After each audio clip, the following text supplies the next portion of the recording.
welcome. You're watching yet another edition of Market Masterclass on Money9, India's first multilingual platform for personal finance from TV9 News Network.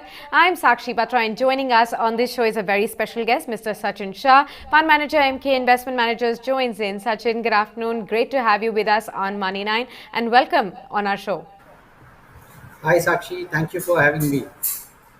Thank you. The pleasure is ours. Let me just first begin by understanding from you, what are the indications you're picking up? What has really turned the tide in the market suddenly? We've seen a 1,000-point cut from this on the Sensex from the day's high. So what has really caused that? Sakshi, frankly, we have to see things in perspective. Today, when we are an index of 52,000, 1,000 will mean about 1.5%, 2%, not too much from there on. And we have seen that in the last few weeks, markets have just been rallying up quite significantly. So we'll always see this kind of bouts of some kind of profit booking.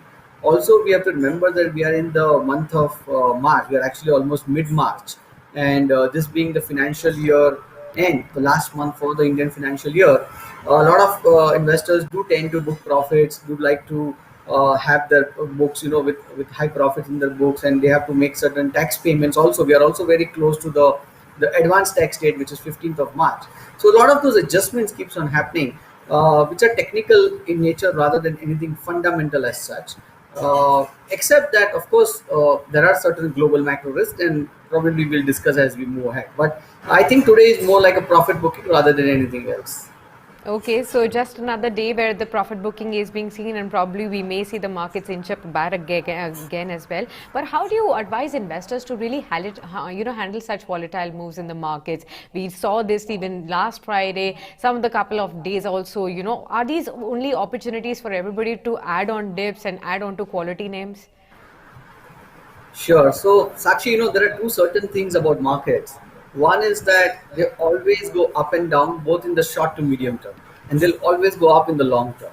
So, the most important thing is that investors will have to keep that horizon of maybe, as long as possible, maybe 3 years, 5 years, 7 years, 10 years. And as the businesses grow, as the economies do well, the value of your portfolio will always keep on growing. So that's something. One thing is very important. I think the other important thing that you mentioned is about how this kind of opportunities, when there is a fall in the markets, how should one look at it? So frankly, it actually depends on the profile of the investor, because I mean, just say for an example, if you're a new investor to the equity markets, you are like just about the first time you're coming into equity markets. The time tested the record has been that you just start with SIPs, right? But suppose if you're already an equity investor for last 20 years, you already have a decent chunk of allocation done to equities.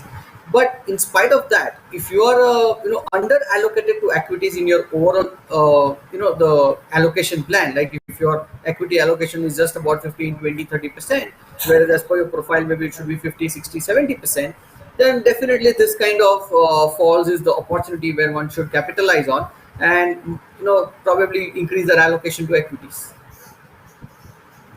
Actually be used as an opportunity for all of those who still have lesser exposure in the overall portfolio to add on to their asset allocation as far as the equities are concerned. But I also wanted to ask you about the macro factors. We have been consistently seeing that the oil prices are rising. Also, the US bond yields have been causing a whole lot of volatility in the global markets as well. And again, the firming up is causing some bit of trouble. So is that a concern now? As a fund manager, are you tempted to, take some money, take some chips off the table, or are you still invested fully? So Sakshi, I think you pointed it very right. So frankly, the way I would like to look at it, that there are two kinds of macros. One is the global macros, the ones that you mentioned about. Simultaneously, we also need to be cognizant of the fact what is happening at the domestic macros, right? Closer home.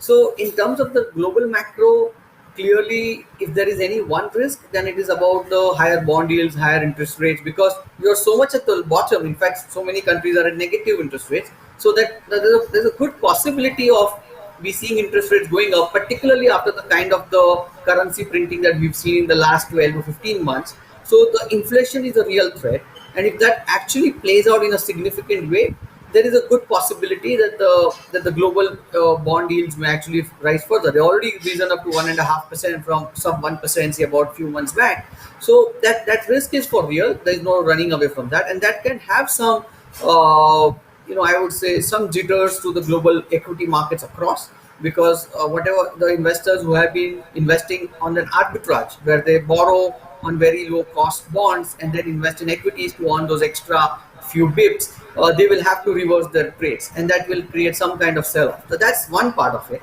But we have to be also very clear that uh, if I look at a lot of macros, or what is happening at the say at the corporate development level, at the government policy level, if I look at the demand level, both at the urban and the rural economy, and I'm talking about the domestic economy here. So when I see all of that, we are clearly seeing that all of that is pointing towards a very sharp recovery, both in the economy and the corporate earnings growth. So from that perspective, we feel very, very optimistic that the corporate earnings growth will be very strong. And we have already seen that, because if you think about it, COVID has actually played a role of a catalyst in the last 6 to 9 months, because of so many companies have actually tightened their belts as far as the cost structures are concerned. They have really got their cost efficiencies in place, and the margins of the businesses have actually gone through the roof in the last 2 quarters. And now when the demand will actually come up, we will see a huge operating leverage play out with this kind of cost structures. So that's one big thing. We are also seeing from the government side a lot of positive developments in terms of PLI schemes, and these are things which where the industry is very upbeat about. So, and of course this China plus one strategy, where customers are getting a lot of inquiries from countries who were exporting earlier from China, and now they are looking at alternate sources which are very much possible to scale up the business. So from that perspective, there are such large opportunities that we see over the next maybe 24 to 36 months, that we would like to take this volatility in our stride, and maybe, as you said, use this volatility to actually increase our allocations. Okay, got it. Understood your point as well.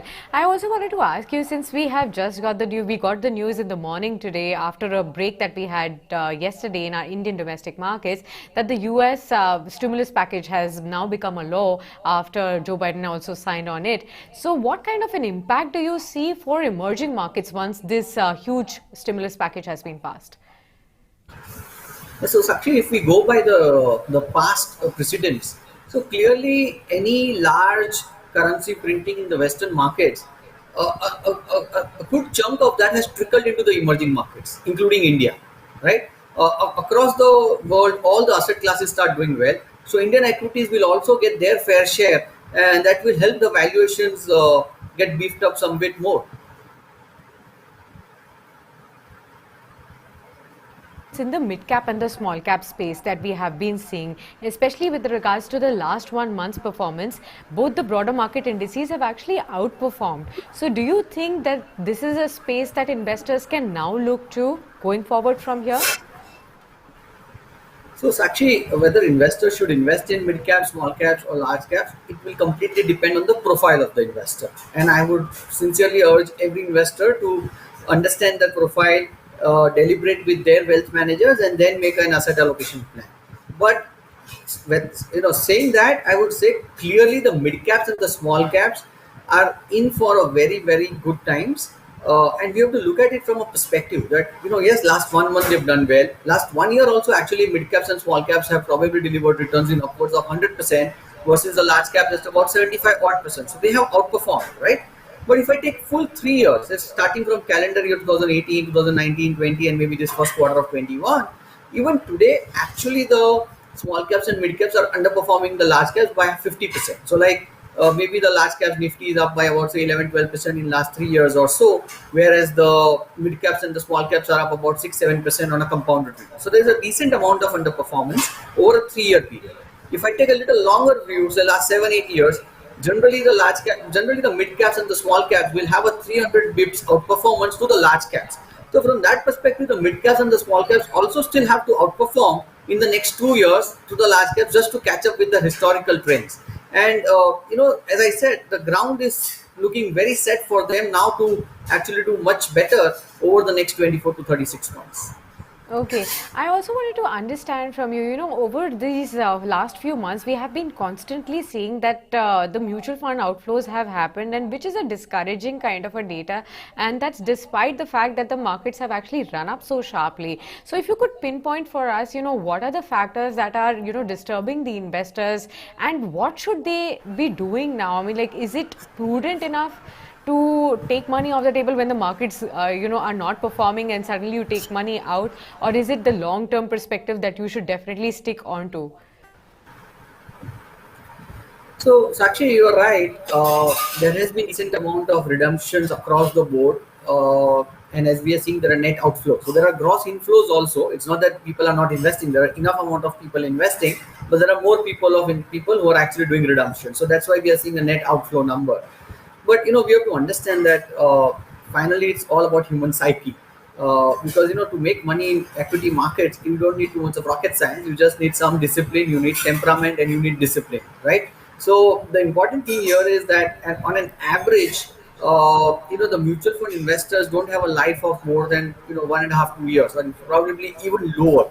So we've seen this churn every time, but we have to understand that the last 15 months or so, the events have been so dramatic, and probably that short memory which said that in the last 31st March, my portfolio was down 30 to 40%. Because remember that last year, March 2020, in one single month, the equities melted by 30% across the board, right? Whether it was US, whether it was Europe, whether it is India, Nifty, mid cap, small cap, everybody's portfolio was down minus 30% in just Yeah. one single month, right?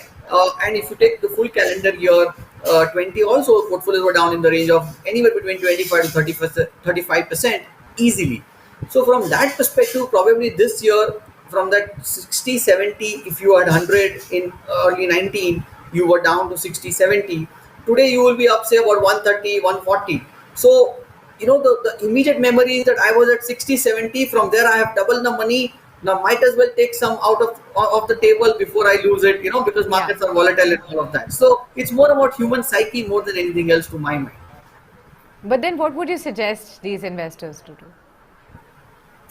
Sakshi, as I said, it completely depends on every individual's profile. But if you personally ask me in terms of the outlook for the equity markets, particularly Indian equity markets, because the kind of the corporate developments that we are seeing, government policy levels, even the demand both at urban, rural, the way it's coming back much stronger, much broader.